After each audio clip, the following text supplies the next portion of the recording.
దావీదు అంటున్నాడు ఈ మాట, నీ ధర్మశాస్త్రము నా ఆంతర్యములో ఉన్నది, నా మనస్సులో ఉన్నది. ఇప్పుడు ఎవ్వరు కూడా మాయలో ఉండద్దు.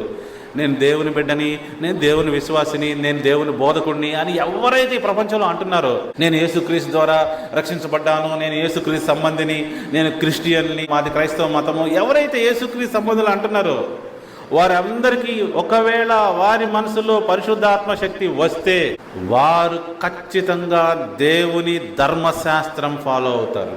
ఇదే సూచన. దేవుని ఆత్మను పొందుకున్న వారు కేవలం ధర్మశాస్త్రాన్ని ఫాలో అవుతారు. ధర్మశాస్త్రం ఫాలో అవ్వకుండా నేను దేవుని బిడ్డనని ఎవరైతే ఈ ప్రపంచంలో చెప్పుకుంటున్నారో వారు కేవలం మోసంలో ఉన్నారు. వాళ్ళు పొందుకున్నది దేవుని ఆత్మ కాదు. దేవుని ఆత్మ పొందుకుంటే దేవుని ధర్మశాస్త్రాన్నే పాటింపజేస్తుంది మన చేత. ఇది సత్యం.